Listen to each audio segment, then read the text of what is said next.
बिस्मिल्लाहिर्रहमानिर्रहीम। अस्सलाम वालेकुम। यूट्यूब चैनल पर तारिक मतीन आपको खुशामदीद कहता है। भारतीय फ़ौजियों की हलाकत की खबर, बड़ी तादाद में भारतीय फ़ौजियों की हलाकत की खबर हमारे सामने आई, लेकिन अब इसमें कुछ अपडेट्स हैं। ये अपडेट्स ज़्यादा सूरत हाल को मुश्किल बना रहे हैं भारतीय फ़ौज के लिए। ये अपडेट्स बता रहे हैं कि भारतीय फ़ौज जो थी वो तादाद में कितनी ज़्यादा थी, जो मुखालिफिन थे सामने उनकी तादाद कितनी थी बागियों की, और इस पूरे मामले में जो भारतीय फौज मारी गई है इसमें भारतीय फौज के बड़ों की जो गलतियां थी उन पे सवाल उठ रहा है। और यह साबित हो रहा है, भारत में खुद ही आवाज उठ रही है कि भारतीय फौज निकम्मी है, निखट्टू है, नाअहल है, और इस नाअहल फौज से नहीं हो पाया जिसके लिए इसे भेजा गया था, या फिर यह निकम्मी और नाअहल फौज जो है ये उस जाल में फंस गई जिसमें फंसाने की कोशिश की गई थी। यह सूरत हाल सामने आ रही है। ये अपडेट्स आपको बताएं, हमें यह पता चल रहा था कि भारतीय फौजी जो मारे गए हैं रियासत छत्तीसगढ़ में बागियों से लड़ते हुए, इनकी तादाद 20 से 22 के दरमियान है। अब यह तादाद 30 पता चल रही है, बाज जरा यह तादाद 30 से जायद भी बता रहे हैं। तो ये भारतीय फौजी जो हैं ये मारे गए हैं। कुछ इतना ही नंबर है जो भारतीय फौजी मिसिंग हैं, लापता हैं, और इनके बारे में यह पता चल रहा है कि इन्हें बागियों ने अगवा कर लिया है। और इससे कुछ ज्यादा नंबर है, 40 से ज्यादा का नंबर है जो भारतीय फौजी जख्मी हैं, और उन जख्मी फौजियों का इलाज जारी है। हुआ क्या है, अब यह पता चल रहा है कि भारतीय फौज जो है उसे फांसा गया, यहां पर उसे यहां पर ट्रैप किया गया। और इस वक्त यह जो ऑपरेशन है जिसमें भारतीय फौज ने बड़े पैमाने पर जानी नुकसान उठाया है, यह जारी तो है, लेकिन इस वक्त एक ऐसा फेज है जिसमें यह रुक गया है। अब गौर हो रहा है कि करना क्या है। इतने फौजी मरवाने के बाद इसको कामयाब बनाना ज्यादा जरूरी हो गया है। तो अब क्या करें, इस बात पे गौर हो रहा है। भारतीय सोशल मीडिया पर ऐसी वीडियोस मौजूद हैं जिसमें फौजी खुद चीख रहे हैं, देख के, बच के, संभल के आया, और फिर उसके बाद गोलियों की आवाज आती है और फौजी ठिकाने लग रहे हैं। यह हमें पता चल रहा है। भारतीय ऑपोजिशन यह कह रही है कि इन फौजियों को हुकूमत ने मरवाया है, नरेंद्र मोदी ने मरवाया है। मैं आपको इस वक्त जो तस्वीर दिखा रहा हूं यहां, इस तस्वीर में आप देखिए कि आपको नजर आ रहा है भारत में इस वक्त जो गम गुस्सा है मोदी के खिलाफ और फौजियों को मरवाने के खिलाफ, वो गम गुस्सा इस तस्वीर में नजर आ रहा है। इस कार्टून में एक फौजी है जिसने अपने कांधों पर मोदी को उठाया हुआ है। 2019 से शुरू होने वाला यह सिलसिला है। 2024 सबसे ऊपर की सीढ़ी है जिस पर राज सिंहासन रखा हुआ है, और नरेंद्र मोदी के मुंह के आगे डायलॉग बॉक्स बना हुआ है जिस पर लिखा हुआ है माय एम। नरेंद्र मोदी की नजरें फौजियों की लाशों पर से गुजरते हुए कुर्सी पर बैठना है, यह इस तस्वीर में नजर आ रहा है। इस बारे में खबर यह आ रही है कि इन फौजियों को इन नक्सल बागियों ने, माओ बागियों ने खुद ट्रैप किया और ट्रैप करके मरवा दिया है।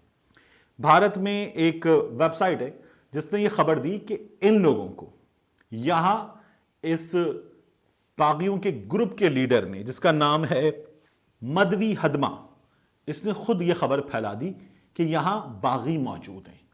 यहां पर बड़ी तादाद में फौजी गए इन बागियों को ठिकाने लगाने के लिए, और बागियों ने घेर लिया। जो तादाद पता चल रही है वो ज्यादा हैरान कुन है। 2200 के करीब फौजी यहां गए और उन 2200 फौजियों को 400 के करीब बागियों ने घेरा और घेर के मारना शुरू किया। और अब बीबीसी इंग्लिश ये खबर दे रहा है कि रियासत छत्तीसगढ़ के हुक्काम बीबीसी इंग्लिश को बता रहे हैं कि 1 किलोमीटर का इलाका है जंगल में, जहां जगह जगह भारतीय फौजियों की लाशें बिखरी हुई हैं और जख्मी हालत में फौजी पड़े हुए मिले हैं। यह जो मामला है इसमें राहुल गांधी का ट्वीट मैं आपको दिखा रहा हूं। राहुल गांधी क्या कहते हैं। भारत में CRPF, central reserve police force, इनके डीजी हैं कुलदीप सिंह। इन्होंने यह कहा कि यह बिल्कुल गलत बात है कि इंटेलिजेंस फेलियर था इस मामले में कि भारतीय फौजियों को ट्रैप करके मारा गया है। राहुल गांधी ने इस पर सवाल किया और सवाल करके कहा, if there was no intelligence failure then a 1:1 death ratio means it was a poorly designed and incompetently executed operation. Rahul Gandhi क्या कह रहे हैं कि अगर ये इंटेलिजेंस फेलियर नहीं था तो फिर 1:1, एक के बदले एक फौजी, एक बागी के बदले एक फौजी की मौत का रेशो हमें यह बताता है कि यह बहुत बेढंगे अंदाज में तरतीब दिया गया, डिजाइन किया गया ऑपरेशन था और इसकी एग्जीक्यूशन, इस पर अमल दरामद भी बहुत बुरे अंदाज में किया गया। Our jawans are not cannon fodder to be martyred at will. हमारे फौजी वो बारूद नहीं है जिसे हम इस्तेमाल कर लें, हमारे फौजी जो वो चारा नहीं है जिसे जंग में इस्तेमाल कर लिया जाए। ये राहुल गांधी का कहना है भारत में ऑपोजिशन लीडर का। इंटेलिजेंस फेलियर के हवाले से बात आ रही थी। 400 के करीब बागी थे, इन बागियों ने 2200 फौजियों को मारा है। फौजियों की तादाद बागियों के मुकाबले में 5 गुना से ज्यादा थी। 5 गुना ज्यादा फौजी 400 बागियों के हाथों मारे गए हैं और उन्हें नुकसान उठाना पड़ा है। बहुत सारी वेबसाइट्स ये बता रही हैं कि जो माओ बागी हैं उनके जानी नुकसान की तादाद कम है। बाज वेबसाइट्स की तादाद इतनी ही बता रही हैं कि 400 में से 20-22 माओ बागी मारे गए हैं, लेकिन बहुत सारी वेबसाइट्स ये तादाद भी कम बता रही हैं। और इस वक्त जो जख्मी हैं उनका इलाज जारी है।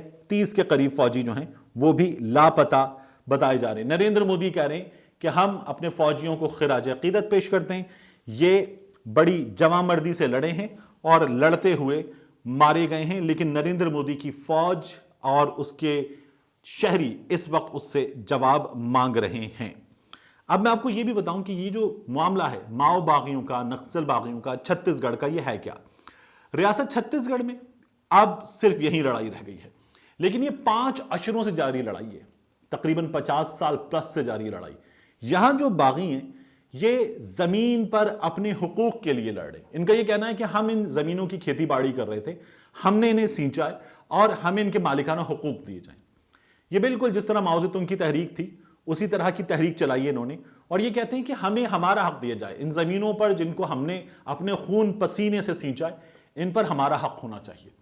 इनका ये नजरिया बड़ा मकबूल हुआ। इंडिया में बड़ी तादाद में लोग इनका साथ देते चले गए और ये तहरीक जो है वो सिर्फ छत्तीसगढ़ में नहीं रही, बिहार में पहुंची, बंगाल में पहुंची, ये हरियाणा में पहुंची, मुख्तलिफ जगहों पर पहुंची। लेकिन फिर वापस जिस तरह से टेक्नोलॉजी ने और जिस तरह से जिद्दत ने कदम जमाए तो ये तहरीक दम तोड़ गई। लेकिन छत्तीसगढ़ में अभी ये बाकी है। छत्तीसगढ़ में जो कामयाब क्यों नहीं रहे फौजी, ये जंगल है, मुसलसल जंगल है, और इस जंगल में बड़ा मुश्किल है फौज के लिए इनसे लड़ना। फौजी खेतों से आता है, फौजी पूरे मुल्क से आता है, फौजी पहाड़ों से आता है, चट्टानों से आता है, शहरों से आता है। लेकिन यहां जो लोग रहते हैं वो जंगलों के बेटे हैं, वो यहीं पले बढ़े, यहीं पैदा हुए हैं, उन्हें यहां का चप्पा चप्पा पता है। वो बड़े आसानी से फौजियों को ट्रैप कर लेते हैं, उनको कामयाब नहीं होने देते। क्या इस तरह का टेरेन, इस तरह की सिचुएशन कि जहां जंगल हो और जंगल में फौज नाकाम हो जाए, क्या पूरी दुनिया में ऐसा होता है? अगर इस सवाल को आपको समझना है कि किसी इलाके के रहने वाले, उस इलाके के बसने वाले आसानी से कामयाब होंगे, फौज नाकाम होगी क्योंकि फौज को उस इलाके की समझ नहीं होती, तो फिर इसको समझिए आप वजीरिस्तान से, जुनूबी वजीरिस्तान से। हमारा फौजी पंजाब के खेतों से उठ के जाता है, हमारा फौजी खैबर पख्तूनख्वा के इलाकों से भी जाता है, बलूचिस्तान से भी जाता है, सिंध से भी जाता है। लेकिन हमारी फौज ने जो वजीरिस्तान है, जुनूबी वजीरिस्तान है, साबिक कबायली इलाके हैं, इन इलाकों में भी, जुनूबी पंजाब में भी, शहरों में भी इन ऑपरेशंस को न सिर्फ ये कि मुकम्मल किया है, कम वक्त में मुकम्मल किया है, बल्कि वहां जिंदगी दोबारा बहाल की है और अब लोग फौज जिंदाबाद के नारे वहां पर लगा रहे हैं। हमारी फौज ने ये ऑपरेशंस जानी नुकसान उठाया है, लेकिन इससे कम जानी नुकसान में और कहीं कम वक्त में मुकम्मल करके दुनिया को दिखा दिया है कि पाक फौज ये कर सकती है। भारतीय फौज कहीं बड़ी फौज है, उसके पास कहीं ज्यादा बड़ी तादाद में असलहा है, टेक्नोलॉजी है, लेकिन वो अशरों से जारी, 5-6 अशरों से जारी इन लड़ाइयों में मुसलसल नाकाम है। इसलिए भारत की अपनी ऑपोजिशन, भारत के अपने सियासतदान जो हैं, उनकी कारकर्दगी पर सवालिया निशान उठा रहे हैं। मिलते हैं इंशाल्लाह आपसे अगले व्लॉग में।